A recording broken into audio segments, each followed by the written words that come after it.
जाओ मानने जाओ, पता चल जाएगा। लेकिन आप भारत की धरती को क्यों बर्बाद करना चाहते हैं? आपको नहीं अच्छा लगता तो फ्रांस के राष्ट्रपति के पास जाइए, मारिए, आप ट्रंप को मारिए ना जाकर के। इसलिए इस पाखंड को समझिए। जय भीम जय भीम के नारे लगाने वाले लोगों ने उन दलितों के लिए संविधान में संशोधन किया कि ये यहां रह सकते हैं, नागरिकता दे नहीं सकते। लेकिन जो सबसे दुनिया में मैंने नहीं देखा, किसी संविधान में मैंने नहीं देखा, ये मिसाल मुझे नहीं मिलती कि आप अपने देश के एक हिस्से में एक संविधान चलाएं और उस संविधान में ये प्रोविजन कर दें कि ये जो दलित हैं ये सिर्फ शेख साहब की गंदगी उठाने के अलावा इन्हें कोई दूसरा जॉब नहीं दिया जाएगा। ये संविधान में प्रोविजन किया गया। देश चुप रहा देश। इसलिए धारा 370 और 35 पे हटी। ये मैनिफेस्टो का इशू हो सकता है, मेरे लिए उससे भी ज्यादा बड़ी बात है। पूरे देश में कोयंबटूर से लेकर पटना, पटना से लेकर दिल्ली हाई कोर्ट से लेकर के देश का कोई एक राज्य मुझे बताएं, कोई एक आध जिला रह गया तो बताएं जहां बम धमाके नहीं होते। ये जो जम्मू है, एक हदीस है इस्लाम में, उसमें कहीं लिखा हुआ है, हदीस है बहुत सी, उसमें कहीं लिखा हुआ है कि भारत के ऊपर इस्लामिक झंडा फहराने के लिए जो गज़वाए हिंद होगा वो किसी पैगंबर कोई आएगा, उसकी ज़ेरे क़यादत में, उसके नेतृत्व में लड़ा जाएगा। तो पैगंबर साहब तो आए नहीं उसके पास। और ये गज़वाए हिंद का जो रास्ता था ये जम्मू था। ये सारा आतंकवाद वहीं से आता था। आपके आदमी ने धारा 370 35 पे नहीं हटाई, उस गज़वाए हिंद लाने वालों का रास्ता बंद कर दिया।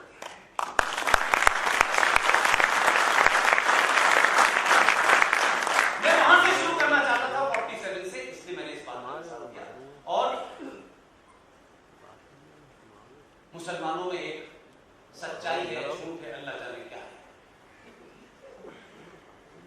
मुसलमानों का मानना है कि उनके यहां नेशन स्टेट का कंसेप्ट नहीं, राष्ट्र का कंसेप्ट नहीं है।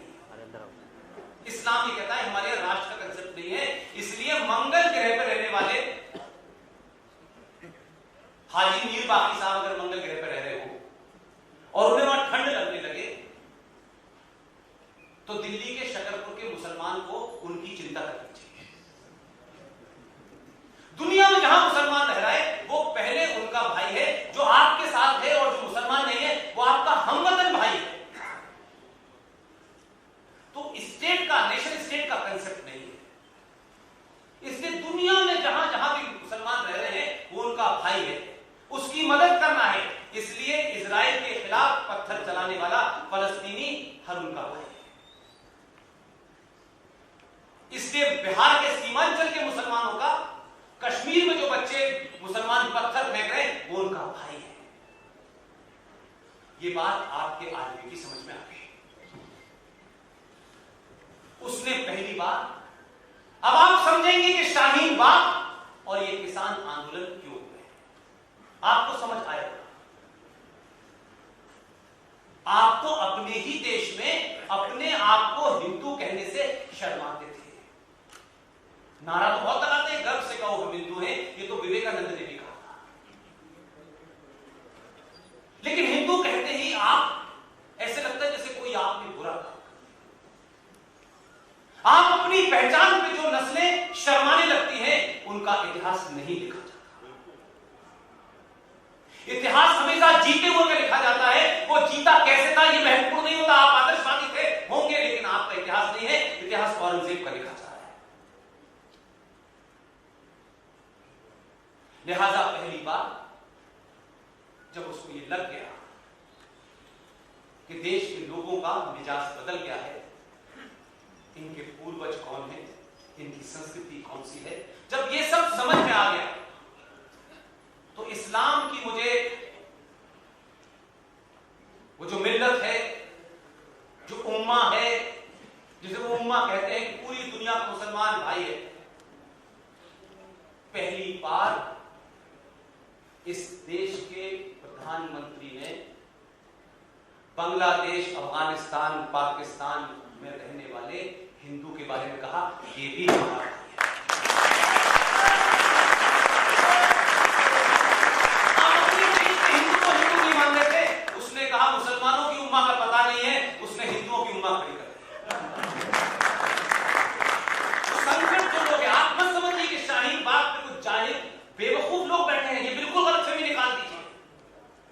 ये किसान आंदोलन, ये जगह जगह इस देश में मॉब लिंचिंग, इसके पीछे का एजेंडा इतना ही है कि उनको सरकार में कौन आया है इसकी चिंता नहीं, वो सरकार से निपटना चाहते हैं। उनकी चिंता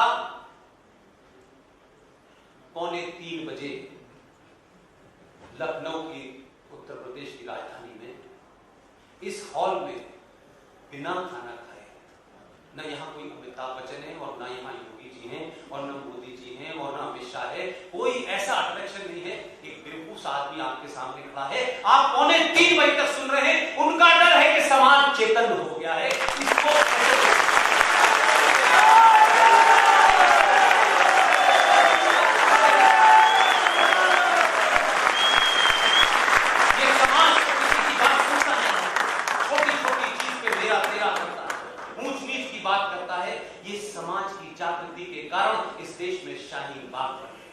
उनकी चिंता है कि समाज को किसी तरीके से, सरकार को तो पलट देंगे, समाज को कैसे पलटेंगे, इसलिए रोज धमकी देते हैं। रोज मैं मर चुका होता हूं, फिर सुबह जिंदा होता हूं, रोज ये करते हैं।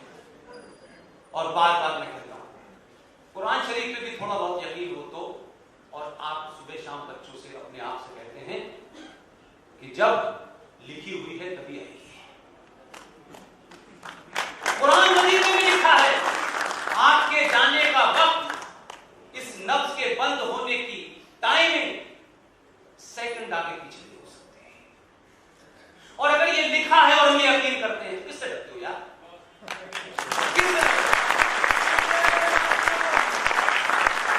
जिसकी आ गई है उसे दुनिया की कोई ताकत बचा नहीं सकती, और जिसकी नहीं आई है उसे कोई मार नहीं सकता। अपने अंदर की कायरता, लालच, डर को बाहर निकाल दीजिए, अपने पुरखों पे गर्व कीजिए। ऐसी आपको सभ्यता देके गए हैं कि आज तक दुनिया में हर किस्म का एक्सपेरिमेंट हो गया, लेकिन आपका मैच कोई नहीं कर पाया, कोई नहीं कर पाया। इससे बड़े बड़े धनाढ्य इस हॉल में भी होंगे, देश में भी होंगे, हिंदू होंगे। मैं दुख के साथ कहता हूं, इतने सारे लोगों के पास इतना पैसा, इतना फर्टाइल माइंड, हमारे देश में गुरुकुल नहीं खड़ा किया। एक गुरुकुल ऐसा नहीं बना जो कहे कि हाँ साहब, ये जो 12वीं क्लास का बच्चा है, आधुनिक युग का बच्चा है, लैपटॉप मोबाइल वाला बच्चा है, ये गुरुकुल में जाएगा। पैसे कमाने के हमने इंस्टीट्यूशन खड़े कर दिए, पैसे हम कमा रहे हैं। कश्मीर में भी ऐसा नहीं है कि कश्मीरी हिंदू पंडित कोई गरीब थे। 89 में मैंने अपनी पत्रकारिता शुरू की है, मैं जब दिल्ली आ गया, बहुत बीगांव में सेब के पेड़, इतने बड़े बड़े मकान, इतना ज्ञान, पड़ोसी ने समाप्त कर दिया। अपने ही देश में उनके पड़ोसियों ने जो कह रहे थे कश्मीरियत, इंसानियत की बात कर रहे थे, उन्होंने उनकी हत्याएं की। वो खाली हो गया पंडितों से। इसलिए सवाल सबसे बड़ा यह है कि आप यहां से निकले, मेरी बात से आप 1% भी एक राय न हो, लेकिन अगर 0% भी है तो मेरा यहां आना और फिर 2 दिन बाद इंदौर जाना, फिर उज्जैन जाना, फिर कटक जाना, ये इस सिलसिला रुकेगा नहीं। मैं इसी तरह को करूंगा। लेकिन सवाल यह है कि यहां से जाने के बाद आप अपने परिवार में, आप अपने पड़ोस में, मैं फिर कह रहा हूं, आपको कोई षड्यंत्र नहीं बना करना है, कोई कॉन्स्पिरेसी नहीं करनी है कि अब्दुल भाई की खोपड़ी कैसे तोड़ दी, कोई नहीं करनी है। अपने पुरुषार्थ को जगाइए, अपने ऊपर यकीन रखिए और किसी की बदतमीजी के खिलाफ 0 टॉलरेंस करिए। 0 टॉलरेंस।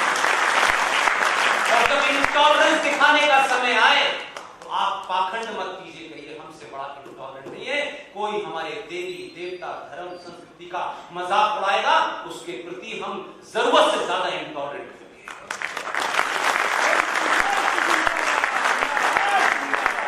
भगवान कृष्ण ने भी कई लोगों की वध कर दिया था, उन्होंने भी इंटॉलरेंस दिखाई। तब रहे इंटॉलरेंस अच्छी चीज है, लेकिन कहां दिखानी है ये जरूरी है। और टॉलरेंस बहुत जरूरी चीज है। अगर गंदी नाली के प्रति, कूड़े के प्रति आप जीरो टॉलरेंस रखते हैं, तो इस समाज को जो तोड़ रहे हैं, जो राष्ट्र को तोड़ रहे हैं, उनके प्रति भी आप इंटॉलरेंस दिखाएं। तब इसकी भूमिका, तब ये पूरा मामला होगा और आप झूठे नैरेटिव से बाहर निकलिए। बात अपनी रिपीट करता हूं, सारे धर्म बराबर है, सारे धर्म शांति का संदेश देते। कहां पढ़ा वो मुझे बताइए, कहां पढ़ा? धर्म पूरी दुनिया में, इस कायनात, इस ब्रह्मांड, इस यूनिवर्स की पैदा जिस दिन हुआ होगा, तब से लेके आज और अब से लेके अनंत काल तक, जब तक ये है, सिर्फ एक ही धर्म था, वो था सत्य। कोई धर्म था ही नहीं। इसलिए धर्म सब बराबर नहीं हो सकते, वो इसलिए कि सब धर्म नहीं है। धर्म एक है, मजहब कैसा है।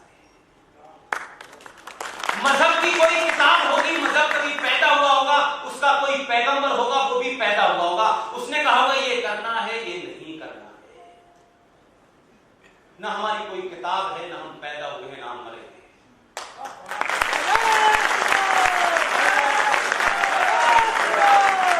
इसलिए हमारे कोई कुछ लूट फूट करने से कुछ फर्क नहीं पड़ने वाला है। इस सब के बावजूद भी कि राजनीतिक भारत के टुकड़े कई बार हुए हैं, लेकिन आध्यात्मिक भारत का टुकड़ा कोई नहीं करता। इसलिए दुर्गा माता के अंदर, वो जो पाकिस्तान के बलूचिस्तान में है, जहां मैं जा चुका हूं, वहां भी लौ जल रही है। शारदा माता की प्रयोग में लौ जल रही है। कुछ लोगों के लौ बुझा देने से लौ बंद नहीं होने वाली। इसलिए जो हमारा सांस्कृतिक भारत है, आध्यात्मिक भारत है, वो तो जहां भी चला जाता है, वो अमेरिका में भी जाके तुलसी लगा करके अपने हिंदुत्व को जिंदा रखता है। हिंदुत्व में ये कर्म कांड, पूजा पद्धति बहुत बात की चीज है। ये हमारे फेथ के कारण हो सकते हैं, रास्ता हो सकता है। इसलिए सारे धर्म नहीं है, इसलिए बराबर नहीं हो सकते। इसलिए धर्म और मजहब में, और शॉर्ट में समझाऊं तो, मजहब नाली है और धर्म समुद्र है।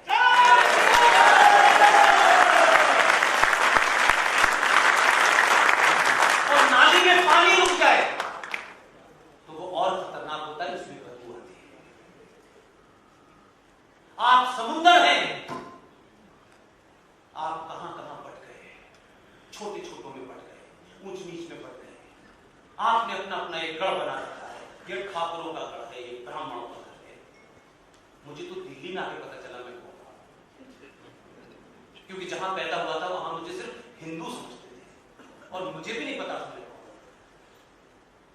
वो तो दिल्ली की राजनीति ने मुझे समझाया कि मेरी कास्ट का नाम है कायस्थ। तो मुझे अपने कायस्थ क्या करते हैं मुझे नहीं पता, लेकिन मैंने जितना पढ़ा, उन्होंने कहा कायस्थ सिर्फ लिखने पढ़ने का काम करते हैं। मैंने कहा वापस लौटो।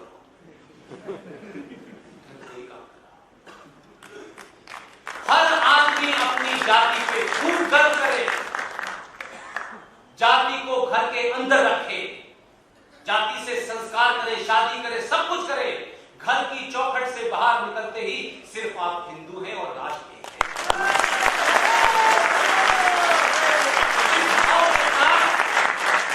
आपको अपने जाने से पहले इस धरती से नहीं, इस बात को सुनिश्चित करना है कि जीडी बख्शी 76 के हैं, कर्नल आर.एस. सिंह 68 के हैं। ये तमाम सारे लोग किसी के कहने पे पागल नहीं हुए, और इन लोगों ने मुझे पागल बनाया। मैं कहता हूं अगर ये लोग नहीं होते और मेरे नहीं पड़ते कि तुम नौकरी छोड़ दो। और मेरा क्या दीवान दिल उनके बहकावे में आ गया। अब वो कहते हैं यार ये हमने नहीं सोचा था। मैंने कहा तो बिगाड़ दिया भुगतिए। मैं कहता हूं सब बिगड़ जाए, पूरा देश बिगड़ जाए। और यही बिगड़ेगा। या आपको बहुत तारीफ कौन करेगा, लोग हमारे बारे में क्या कहेंगे। ये दुनिया की पहली ऐसी समाज है जो अपने बारे में नहीं सोचती, दूसरा क्या सोचेगा इसके बारे में सोचती है। हर काम करने तिलक लगे, लोग क्या सोचेंगे। हमने ऐसे कपड़े क्यों, लोग क्या सोचेंगे। या तुम मस्जिद जाते हो, लोग क्या सोचेंगे। लोगों को सोचने दीजिए, उनके पास सोचने के अलावा कुछ नहीं। आप और मैं तो एक साधारण आदमी है। उस 14 और 19 का जिक्र फिर करता हूं, एक खास मकसद से करता हूं। हमारे यहां जो संपन्न हो जाता है, हमारे यहां समाज में जो ज्यादा पड़ जाता है, वो तत्कालिक तौर पे एक्स्ट्रा ऑर्डिनरी सेकुलर हो जाता है। उसको पहले लगता है क्या यार इस मंदिर में क्या ये कोई चीज है, साइंस पढ़ो, उसे साइंस याद है, साइंस। लेकिन कैसे समाज में मैसेज दिया जाता है, कोई छोटा मोटा आदमी नहीं दे रहा, कोई छोटा मोटा आदमी नहीं दे रहा। मेरी तो हैसियत ही नहीं है। आपका प्रधानमंत्री शपथ लेता है और शपथ लेने के बाद नेपाल जाता है और नेपाल के उस मंदिर में 8 घंटे पूजा करके निकलता है। यहां पे तिलक होता है, केवल वस्त्र होते हैं। आपसे कहता है कि जब मैं नहीं शर्मा रहा तो तुम क्यों शर्मा रहे।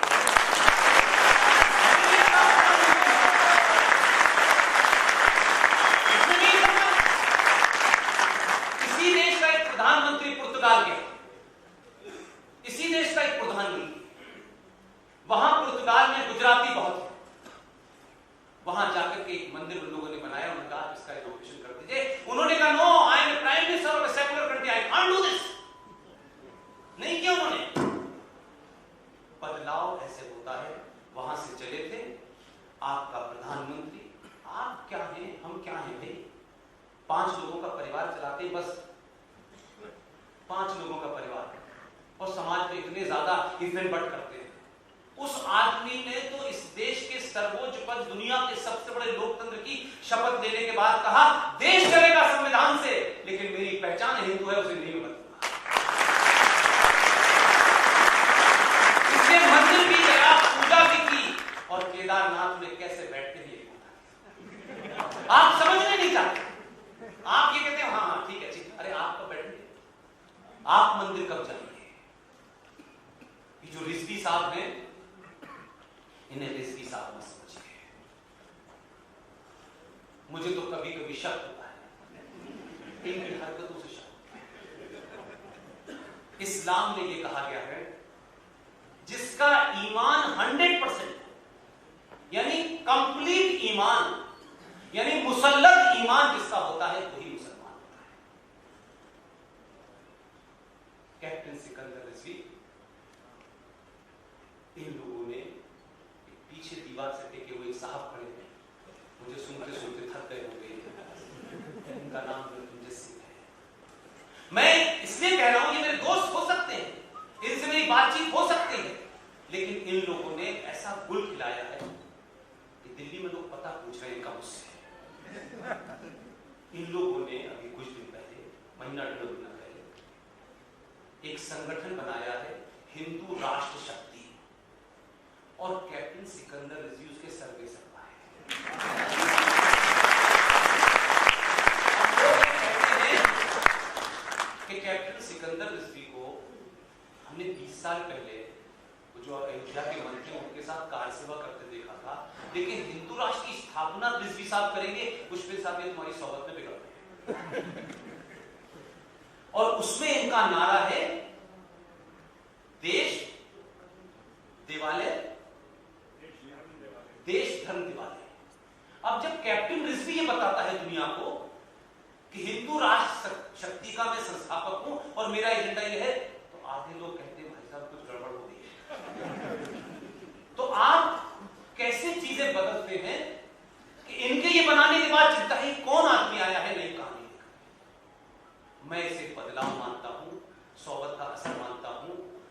सबसे निवेदन करता हूं कि आप देश में जितने मैंने नाम लिए हैं, ये तमाम सारे लोग न आने का पैसा लेंगे न जाने का पैसा लेंगे, खाना भी खिला देंगे तो खा लेंगे, नहीं अपने पैसे से खाएंगे। ये मशाल अलग अलग इस दिल्ली के, लखनऊ के, इंदौर में, भोपाल में जलती रहनी चाहिए। हजारों साल के बाद आपने अपनी नींद खो दी है। मैं इस नींद को आपको चाहता हूं अब उठ के खड़े हो जाएं।